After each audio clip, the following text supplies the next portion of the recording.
자, 우리 옆 사람들과 이렇게 인사합니다. 예수님 이름으로 사랑하고 축복합니다.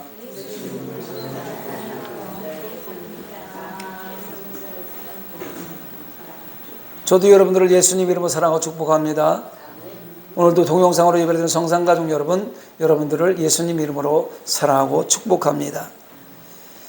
한번 따라 하십니다. 너희가 알거니와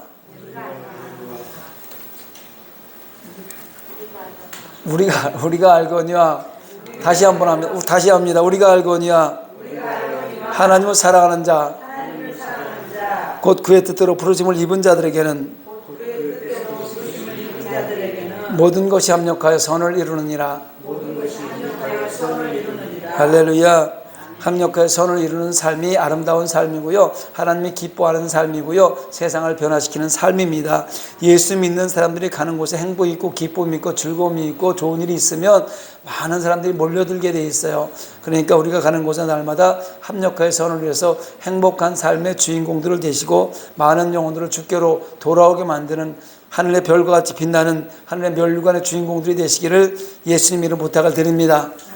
시편 37편 1절로 8절 말씀을 가지고 잠잠하고 참고 기다리라 라는 제목으로 은혜의 말씀을 나누려고 합니다.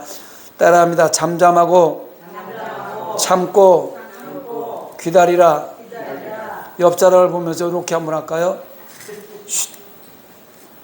옆 사람하고 같이 하세요. 오래전에 가수 신신희 씨가 노래하던 노래 가사가 생각이 나더라고요. 요지경 속이다, 이런 가사 말씀이 생각이 나더라고요. 세상은 요지경 속이다. 잘난 사람은 잘난 대로 살고 못난 사람은 못난 대로 산다. 야야이 아들아, 내 말 좀 들어라. 여기도 작아 저기도 작아가 판친다. 이 가사를 쭉 보면 마지막에 항상 가짜가 판친다, 이게 그렇게 이걸로 끝내는 거예요. 진짜는 찾아보기 힘들고 가짜가 득세하는 세상을 빗대서 부른 노래잖아요. 그죠? 세상에는 진짜보다 가짜가 더 많고 가짜가 득세를 하고 있으니 진짜는 그걸 보면서 속이 뒤집어지는 겁니다. 여기 장사해 본 사람들 많이 있죠? 유통해 본 사람 많이 있죠? 광명시장만 나가더라도요, 진짜를 파는 곳보다 가짜를 파는 곳이 더 많은 것 같아요. 특별히 요즘에 농수산물 같은 경우 비싸지다 보니까 가짜들이 너무 많이 들어오는 것 같아요. 김장철이잖아요. 고춧가루 왜 중국에서 많이 들어오죠. 젓갈 진짜 찾아보기 어렵죠.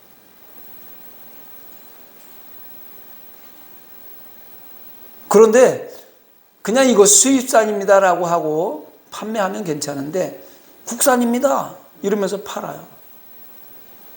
비싼 가격을 팔기 위해서, 이문을 많이 남기기 위해서 그렇죠.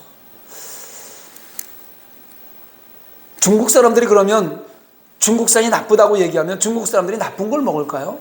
안 그렇습니다. 중국 사람도 좋은 거 먹습니다. 수입하는 사람들이 돈을 많이 벌기 위해서 좋은 거 사다가 다른 걸 더 섞어서 더 양을 많이 불리기 위해서 그렇게 만들어서 파는 거예요. 그런데 실제로는 파는 양들을 보면요, 가짜가 훨씬 더 많이 팔려요. 가짜가 많죠. 속이 뒤집어집니다. 알면서도 사 먹을 수밖에 없고요. 그래서 할 말이 많습니다. 이것은 이래서 아니고 저건 저래서 아니고, 왜 세상은 아닌 걸 가지고 정당하면서 진짜를 지배하느냐 이겁니다. 참된 것을 인정하지 않느냐 이겁니다. 그런 말을 하지 않을 수 없다고들 합니다. 그래서 말이 많아지는 거예요. 오늘 본문을 시작하면서 다윗이 말합니다. 악을 행하는 자들 때문에 불평하지 말며 불의를 행하는 자들을 시기하지 말지어다, 이렇게 시작합니다. 이 시는요, 다윗이 나이 많이 먹고 이제 굴곡 많은 인생을 살아오면서 그 삶의 과정 속에서 터득한 것들을, 터득한 지혜를 잘 담겨있는, 담아놓아서 지은 전형적인 지혜시예요. 지금까지 다윗이 살아오면서 경험했던 모든 것들 중에서 꼭 알려줘야 되겠다, 이것만큼 우리 후손들에게 알려줘야 되겠다 해서 지은 시예요. 그렇다면 이 말씀은요, 믿지 않는 사람, 세상에 믿지 않는 사람한테 주는 말씀이 아니고 하나님의 백성에게 주는 교훈입니다. 저와 여러분에게 주는 교훈이란 말씀입니다. 부조리하고 가짜가 득세를 하고 불의를 행하면서 번성하는 모순된 현실이 보일지라도 그것 때문에 낙담하고 불평하지 말도록 권명하는 말씀입니다. 우리는요, 악이 득세를 하는 걸 보면서 왜 악한 사람들이 더 잘 살고 더 떵떵거리고 사는지 왜라는 생각을 하게 돼요. 그리고 그걸 보면은요, 눈으로 보는 순간에 그 시각적인 것 때문에 내 입이 열려요. 언어를 지배하면서 불평하는 말을 하게 돼요. 왜 세상이 이렇게 불평등한 거야? 이러면서 말입니다.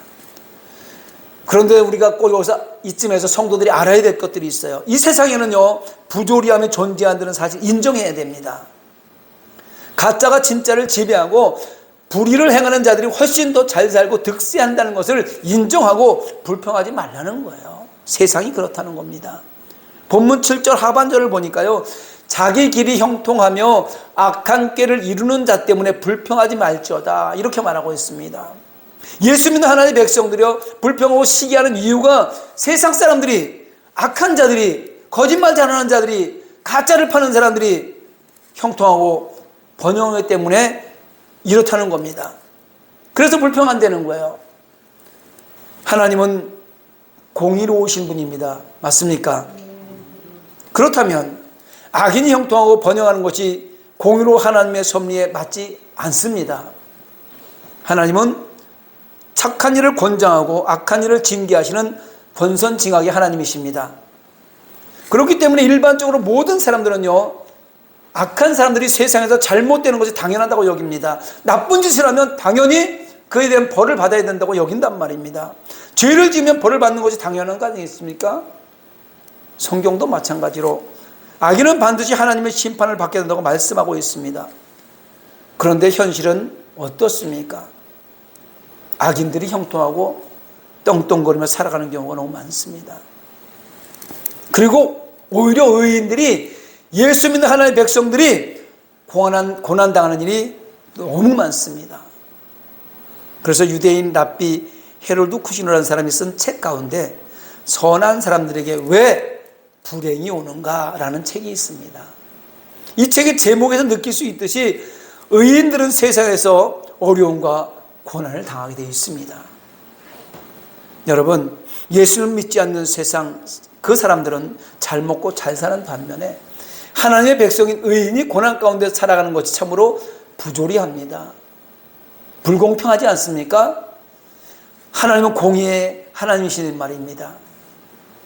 그렇기 때문에 성도들이 불공평하다고 불평하고 시기하며 심지어는 하나님의 공의로우심을 의심하기도 하는 겁니다.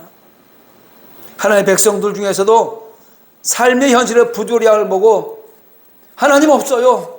내가 이렇게 하나님 믿었는데 하나님 나한테 어떻게 이럴 수 있어요? 하나님이 있다면 내 삶에 어떻게 이런 고난이 올 수 있습니까? 이렇게 말하는 사람도 있습니다. 그리고 신앙을 버리는 사람도 있습니다.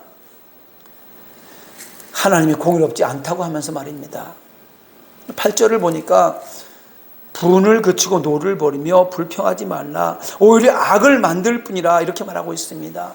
여기서 악을 만들다 이 말은요, 하나님을 원망하거나 신앙을 버리는 행위를 말하는 거예요. 악을 만든다는 것은요, 하나님이 공의롭지 못하다고 얘기하면서 불평하면서 하나님을 떠나는 사람들을 악을 만들다라고 얘기하는 거예요. 성도 여러분, 하나님이 공의롭지 않은 것이 아닙니다. 하나님은 공의로우십니다. 공의 하나님이십니다. 공의로 세상을 다스리시고 섭리하십니다. 다만 하나님이 악인들의 행위에 즉각적으로 보응하지 않으실 뿐입니다.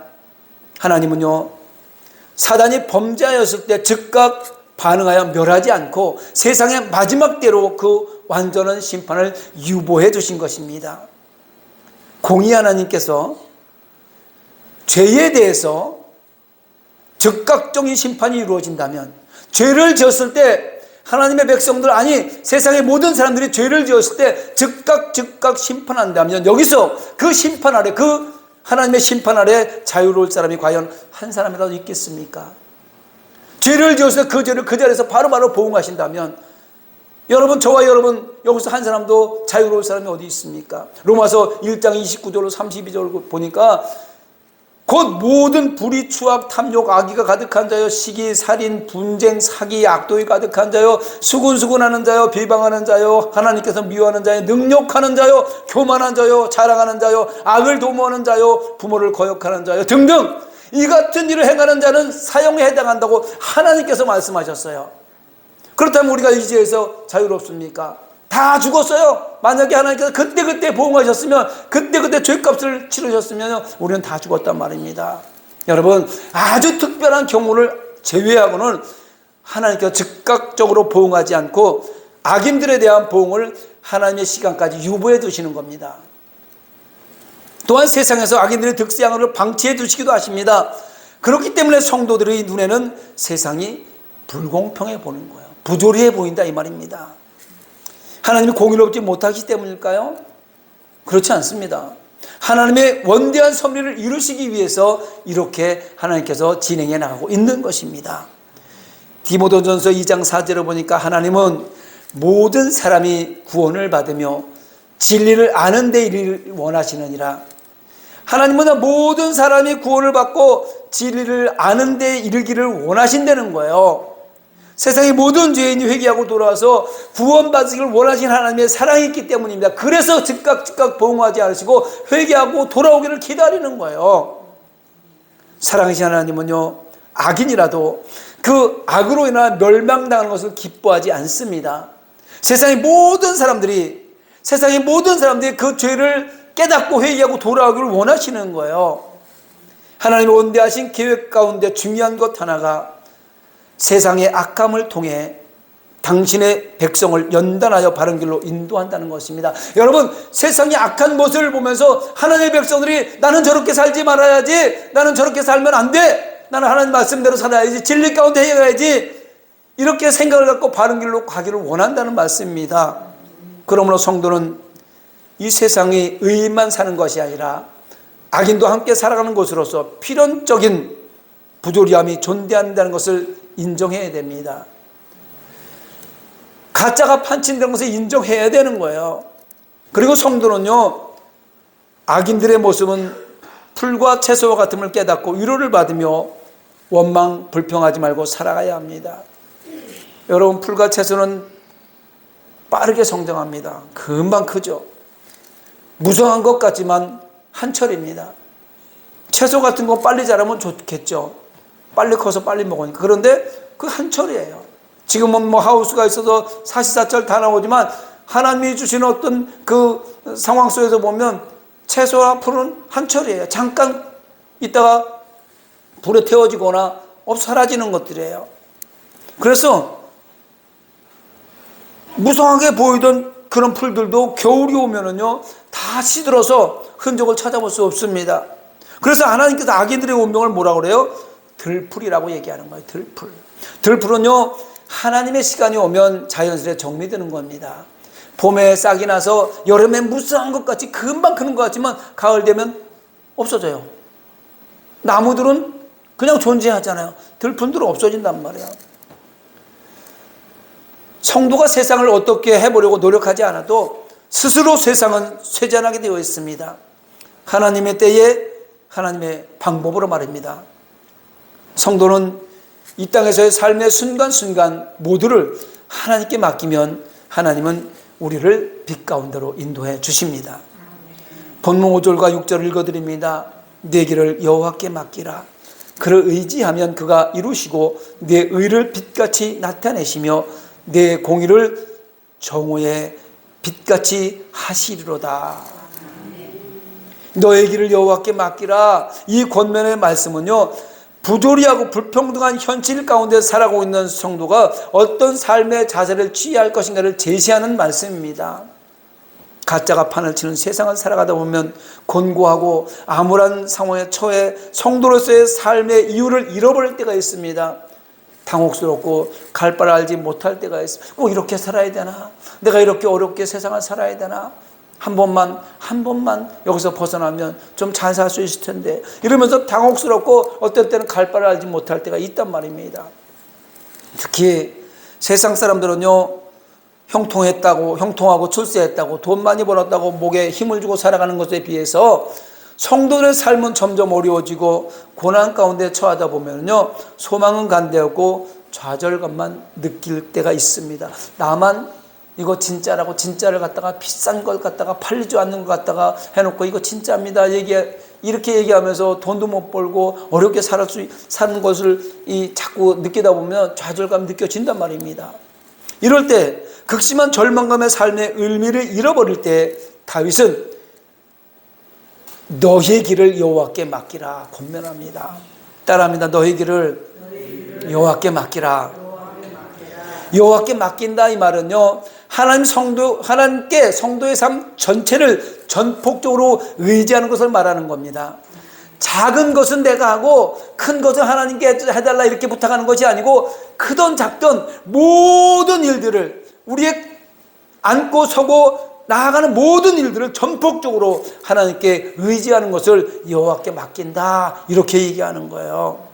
여러분, 성도의 삶 전체를 하나님께 맡기면은요, 하나님께서 성도들의 그 삶을 빛같이 공의의 정오의 빛같이 나타나게 하신다는 거예요.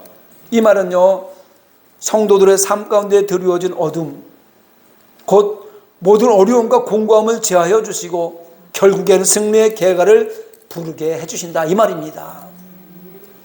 힘들고 어려웠지만 하나님께 맡기고 나아가면 하나님의 시간에 반드시 빛같이, 정오의 빛같이 세상을 다스릴 수 있는 승리의 계가를 부르게 해주시는 것입니다. 다윗은 그 누구보다도 이런 상황을 확실하게 경험한 사람입니다. 다윗 그는요, 세상에 그 누구보다 부조리함에 있어서 불평등함으로 인하여 고통을 당했던 사람이에요.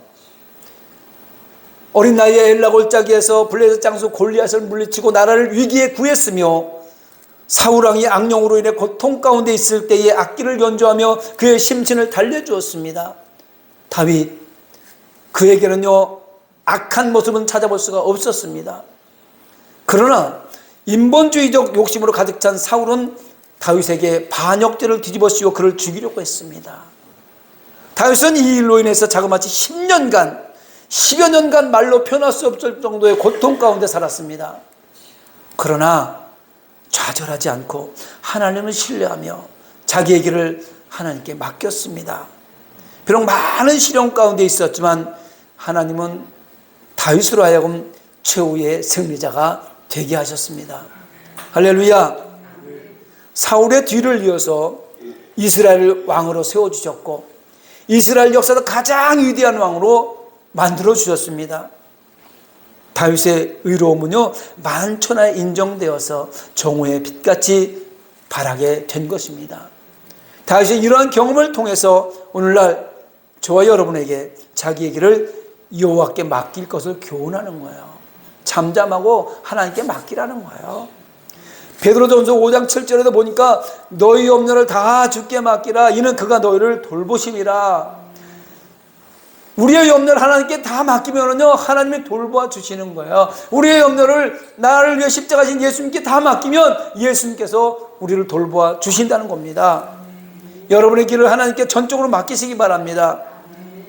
현재 여러분에게 처한 상황이 아무라요 한치 앞서 보이지 않고 소망이 없는 것처럼 여겨질지라도 하나님께 여러분의 길을 맡기시기 바랍니다. 그리고 가장 중요한 결론 부분입니다. 7절 말씀 앞부분을 살펴봅니다. 여호와 앞에 잠잠하고 참고 기다리라. 다시 한번 말씀드립니다. 여호와 앞에 잠잠하고 참고 기다리라. 아멘.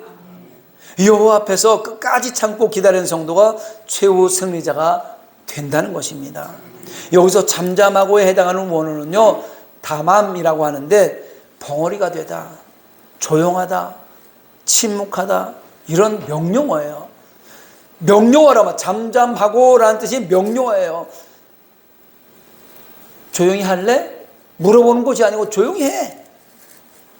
벙어리가 돼. 침묵해. 명령어란 말입니다. 이 말은요 잠잠하라고 하니까 벙어리가 되라고 하니까 조용히 하라고 하니까 포기하거나 체념하라는 것이 아니에요. 우리 마음을 사로잡는 의심이나 조바심을 하나님을 향한 적극적인 믿음으로 대체하라는 겁니다. 죄악 가운데 있는 자들이 득세를 하고 그들로 인해 하나님의 백성이 위기에 처할지라도 성도는 조급해하거나 의심하지 말고 하나님이 일하실 것을 기다리며 침묵해야 되는 것입니다. 출애굽기 14장 13절로 14절에 보니까 모세가 백성에게 이르되 너희는 두려워하지 말고 가만히 서서 여호와께서 오늘 너희를 위하여 행하시는 구원을 보라. 너희가 오늘 본 애굽 사람을 영원히 다시 보지 아니하리라. 여호와께 너희를 위하여 싸우시리니 너희는 가만히 있을지니라. 이게 언제 하신 말씀이에요? 이스라엘 백성들이 430년 동안 애굽에서 종살을 하다가 이제 모세를 통하여 출애굽을 시작을 했고 6월절 어린 양의 그 은혜로 말미암아 출애굽을 시작했고 출애굽을 해서 이제 애굽 땅을 떠나고 오는데 앞에 홍해 바다를 만난 거예요. 뒤에는 애굽 군대가 쳐들어오고 있습니다. 그럴 때 많은 백성들이 원망하는 거예요. 애굽에 매장지가 없어서 우리를 여기까지 끌고 여기서 죽이려고 하냐. 차라리 애굽에 종살이 하는 게 낫지. 이렇게 막 원망할 때 잠잠해라. 가만히 있어라. 여호와께서 하는 걸 봐라. 세상에 돌아가는 면을 보면은요, 말하지 않고는 견딜 수 없는 일들이 매일 순간순간 일어납니다. 정치, 경제, 사회, 군사, 종교, 문화, 교육 다 보면은요, 할 말이 너무 많아요. 하고 싶은 말이 너무 많습니다. 악이 선을 누르고 가짜가 진짜를 덮어버린 모습을 보면서 단 1초도 말을 참을 수 없어서 입이 근질거리잖아요. 저만 그렇습니까? 여러분들은 침묵하고 싶습니까? 그러면서 이것은 꼭 해야 할 말, 이 말만은 내가 꼭 해야 된다고 얘기합니다. 저런 것을 보고 말을 하지 말라고 하면 뭘 말하라고 하는 것이냐 따지기도 합니다. 이것은 오히려 갈등의 불씨가 되고 다툼의 여지가 생기는 것입니다. 그러므로 성도는 말하고 싶을 때 가만히 서서, 지금 출애굽기 13장에 가만히 서서라고 나옵니다. 그걸 야차하브라고 해요. 야차하브, 헬라 히브리어로. 그러니까 가만히 서서라는 것은요, 아무것도 안 하지 말고 그냥 있으라는 것이 아니고 자기 자리를 지키고 자기 일을 하면서 자기를 지키고 하나님을 바라봐라, 이 뜻이에요. 가만히 서서, 이 뜻이. 그리고 14절 끝자리에 보면요, 가만히 있을지니라 라고 얘기합니다. 그래서 가만히 서서 하고 가만히 있을지니라고는 뜻이 다른 거예요. 여기선 하라 쉬라는 이야기를 씁니다. 쉿! 조용히 하라는 거죠. 말하고 싶어도 혀를 깨물으라는 거예요. 침묵하는, 벙어리가 되라고 얘기하는 거예요. 사랑하는 성산교회 성도 여러분, 민수기 12장 3절에 보니까 이 사람 모세는 온유함이 지면의 모든 사람보다 더하더라, 이렇게 말씀하고 있습니다. 모세, 그는 매우 강한 사람이었습니다. 그런 능력도 탁월한 사람이었습니다. 하지만 그는 자기를 괴롭히는 자들에 대해서 인간적인 방법으로 복수하지 않았습니다. 모세는 여호와 앞에 잠잠히 참고 기다렸습니다. 그러자 하나님은 친히 모세의 대적들에게 보응하셨고 모세를 대적하는 자들이 수치를 당했습니다. 세상의 악인들에 대하여 친히 복수하려고 하지 마십시오. 악한 사람이 여러분 앞에 걸림이 된다 할지라도 스스로 복수하려고 하지 마시기 바랍니다. 세상의 부조리함을 보고 불평하면서 인간적인 방법으로 그 상황을 개선해 보려고 조급해 나서면 안 됩니다. 가짜가 너무 많다고 그거 다 신고하러 다닐 수 있습니까? 가짜가 너무 많다고 세상이 부조리하다고 맨날 신고하러 다닐 수 있겠습니까? 세상이 나를 조롱한다 할지라도, 핍박한다 할지라도 좌절하지 마시고 온유하시기 바랍니다. 인내하시기 바랍니다. 여러분, 힘이 없어서가 아니에요. 하나님의 백성들이 힘이 없어서가 아닙니다. 하나님의 백성은 능력이 없어서가 아닙니다. 힘이 있고 능력이 있다 할지라도 하나님의 시간을 기다리는 거예요. 하나님의 때를 기다리는 겁니다. 하나님 공의의 보응을 기대하면서 끝까지 기다리시기 바랍니다. 에레미야가 3장 2절로 26절 말씀입니다. 기다리는 자들에게나 구하는 영혼들에게 여호와는 선하시도다. 사람이 여호와의 구원을 바라고 잠잠히 기다림이 좋도다. 아멘. 부탁합니다. 하고 싶은 말, 해야 될 일, 불의를 보고 정의를 외치고 싶고 이럴 때 침묵하시고 잠잠히 하나님을 기다리며 최후 승리자가 되시기를 예수님 이름으로 축원합니다. 말씀을 생각하면서 찬양하고 기도하기를 원합니다.